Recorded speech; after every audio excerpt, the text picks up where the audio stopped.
कुणाल कामरा प्रकरणात कोर्टात सुनावणी सुरू झाली आहे। कुणाल कामराचे वकील नवरोज सिरवई यांनी जोरदार युक्तिवाद केलाय। FIR नुसार एकनाथ शिंदे यांची बदनामी झाली आहे। त्या एकनाथ शिंदे यांनी तक्रार केलेली नाही, ज्यांनी तक्रार केली आहे त्यांची बदनामी झाल्याचं म्हटलं नाही। अशा प्रकारे गुन्हा दाखल करणे हा सत्तेचा गैरवापर आहे, असाही युक्तिवाद करण्यात आलाय। उद्धव ठाकरे यांनी 2024 मध्ये निवडणूक प्रचाराची सुरुवात एकनाथ शिंदे यांना गद्दार म्हणून केली आणि त्यांना धडा शिकवायला पाहिजे या घोषणेने केली। उद्धव ठाकरेंविरोधात कोणीही तक्रार केली नाही। तुम्ही जर पब्लिक फिगर असाल तर तुमच्यावर टीका होणारच। तुम्ही कोणाच्याही अभिव्यक्ती स्वातंत्र्यावर गदा आणू शकत नाही। स्टुडिओ तोडफोड केली, पोलीस हात बांधून उभे होते, वारंवार जीविताला धोका असल्याच्या धमक्या दिल्या गेल्या। त्यामुळे सत्ताधारी पक्षाचे आमदार आणि मंत्री धक्कादायक वक्तव्य करतात। अशाच परिस्थितीत कुणाल कामराच्या जीवाला धोका असताना तो मुंबईत कसा येणार असा युक्तिवाद करण्यात आलाय। राहुल कनाल या शिवसेना नेत्याने पुन्हा जहरी धमकी दिली आहे। शिवसेना स्टाईलने त्याचं स्वागत करणार असंही तो म्हणालाय। जे धमक्या देतात त्यांच्यावर पोलीस कोणतीही कारवाई करत नाही, हे आश्चर्य आहे असंही युक्तिवाद करण्यात आलाय।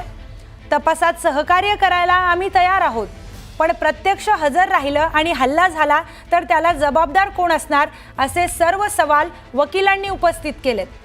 दरम्यान आम्ही तुझे तुकडे करू अशा कुणाल कामराला धमक्यांचे फोन येत आहेत, फोटो कोर्टात दाखवण्यात आलेत।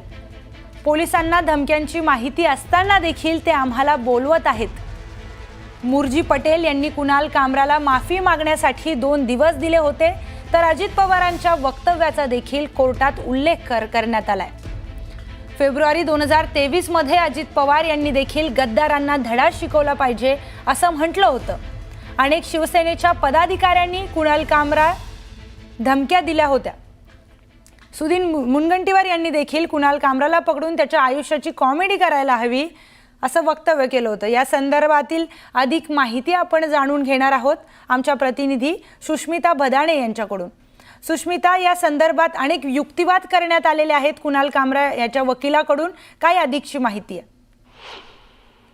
सारंग कोतवाल आणि न्यायमूर्ती मोडक यांच्या द्विसदस्यीय खंडपीठासमोर ही सुनावणी सध्या सुरू असल्याचं पाहायला मिळतंय। एकूणच काय तर या संपूर्ण प्रकरणामध्ये आता अभिव्यक्ती स्वातंत्र्यावरती अतिक्रमण करण्यात आल्याचा सुद्धा मुद्दा उपस्थित करण्यात, राजकीय हस्तक्षेप यामुळे हा अतिक्रमण होत आहे आणि कुठेतरी नवा आतंकवाद हा राजकीय इच्छाशक्तीमुळे निर्माण झाल्याचं सुद्धा कोर्टात वकिलांनी म्हटलेलं आहे।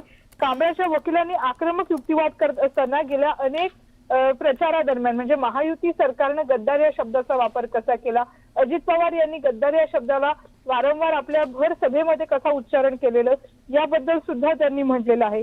खरं तर नवरोज सिरवई यांनी कुणाल कामराची बाजू मांडत असताना वेगवेगळ्या आर्टिकल्सचा सुद्धा उल्लेख केला आहे। 91A नुसार आणि 21 आणि आर्टिकल 40 नुसार त्यांनी आमची मागणी काय आहे ही कोर्टाला स्पष्ट केलेली आहे। या संपूर्ण प्रकरणामध्ये 2 महत्त्वाचे मुद्दे आहेत, एक तर अभिव्यक्ती स्वातंत्र्य आणि दुसरा मुद्दा म्हणजे ज्या पद्धतीच्या धमक्या सतत कुणाल कामरा याला त्याच्या कॉमेडी शो नंतर देण्यात आलेल्या आहेत, त्यामुळे त्याच्या जीवितास धोका आहे। तो थेट मुंबईत येऊ शकत नाही, व्हिडिओ कॉन्फरन्सिंगद्वारे जबाब नोंदवण्यात यावा अशी मागणी करण्यात आलेली आहे। त्यामुळे आताच्या घडीला जर आपण बघितलं तर विविध धमक्यांचे पुरावे हे कोर्टात सादर करण्यात आलेले आहेत। त्याचबरोबर एकनाथ शिंदे यांच्या विरोधात ही तक्रार नोंदवण्यात आली, म्हणजे त्यांनी स्वतः आपल्यावरती अब्रू नुकसानीचा दावा टाकलेला नाही हेही यामध्ये म्हणण्यात आलेलं आहे।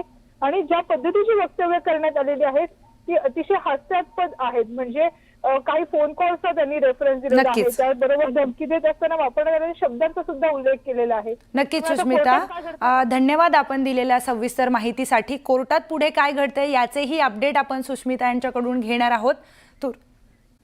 पाहुयात पुढची बातमी। नाशिकच्या काठे गल्ली परिसरात काल रात्री दगडफेकीची घटना घडली आहे। जमावाच्या दगडफेकीत 21 पोलीस कर्मचारी जखमी झालेत। या जखमी पोलिसांची पोलीस आयुक्त संदीप कर्णिक यांनी भेट घेतली। यावेळी पोलीस आयुक्तांनी जखमींची विचारपूस केली आहे। नाशिक शहरामध्ये काल रात्री हिंसक जमाव पांगवताना नाशिक शहर पोलीस दलाच्या अधिकारी व अंमलदारांनी अतिशय स्विफ्ट आणि अतिशय स्ट्रॉंग ॲक्शन घेतली। त्यामुळे अर्ध्या तासाच्या आतच सर्व परिस्थिती नियंत्रणात आली आणि आज आपण बघतायत की शहर सुरळीतपणे चालू आहे। त्याबद्दल मी त्यांचं अभिनंदन करतो।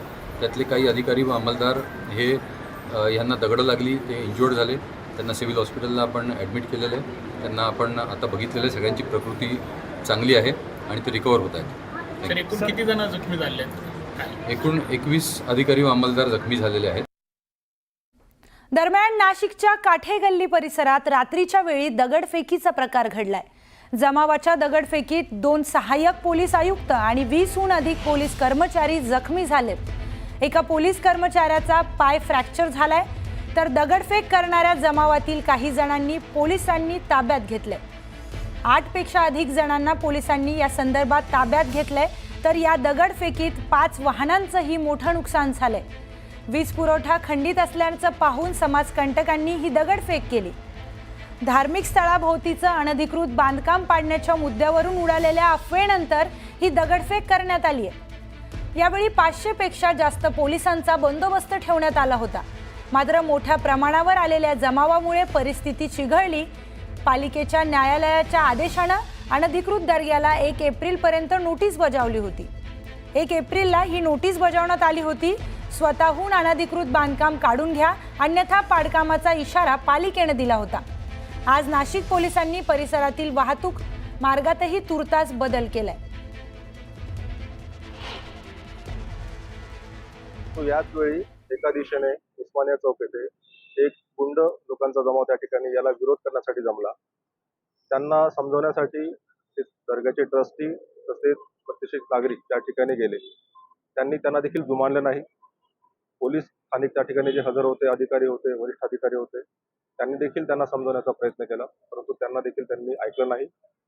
न ऐकून उलट त्यांनी प्रतिष्ठित नागरिक तसेच पोलीस पथकावर दगडफेक केली. दगडफेक करून त्यांनी काही गाड्यांचं नुकसान केलं.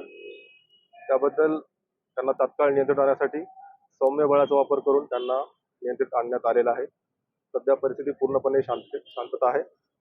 15 लोकांना याच्यामध्ये ताब्यात घेण्यात आलेला आहे.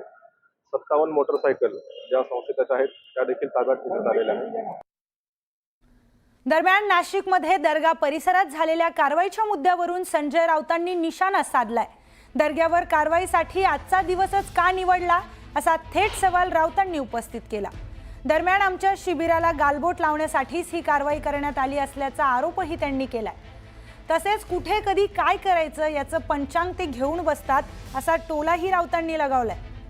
दुसरीकडे सत्तेसाठी आम्हाला सोडणारे आता हुजरेगिरी करत आहेत. त्यांनी आमच्या अस्तित्वाची त्यांना भीती वाटतेय का, अशी टीकाही त्यांनी केली आहे. तसेच बाळासाहेब ठाकरे हे द्रष्टे होते, त्यांनी कमळाबाई नाव ठेवलं, असा घणाघाती टोलाही संजय राऊत यांनी भाजपला लगावलाय. दर्गे हटाव मोहीम सुरू केली या शहरामध्ये. दर्ग्यांवरती बुलडोजर फिरवणार आजचाच दिवस निवडला. गोंधळ निर्माण व्हावा, आज या शिबिरावरचं लक्ष दुसरीकडे जावं म्हणून दर्ग्यांवरती बुलडोजर टाकायचा किंवा मशिदींवरती बुलडोजर मारायचा, हे कसलं लक्षण आहे? हिंमत असेल तर समोर येऊन लढा, आमची तयारी आहे. तुम्हाला वातावरण नासवायचं, वातावरण खराब करायचं, पण ज्यांना देशच तोडायचा आहे त्यांनी दर्गे तोडले, याचं काय आश्चर्य वाटण्याचं कारण नाही. 15 दिवसापासूनच आजचा मुहूर्त काढलेला आहे. मी तुम्हाला ते सांगतोय, हे भारतीय जनता पक्षाचे लोक जे असतात या बाबतीमध्ये त्यांचा कोण हात नाही धरू शकणार. हां, ते मुहूर्त आधी काढत बसतात, कधी कुठे दंगल घडवायचे, कधी कुठे काय करायचे, कधी कोणावरती कारवाई करायचे, त्याचेच मुहूर्त काढून पंचांग गुन्ह्याचे लोक बसलेले असतात.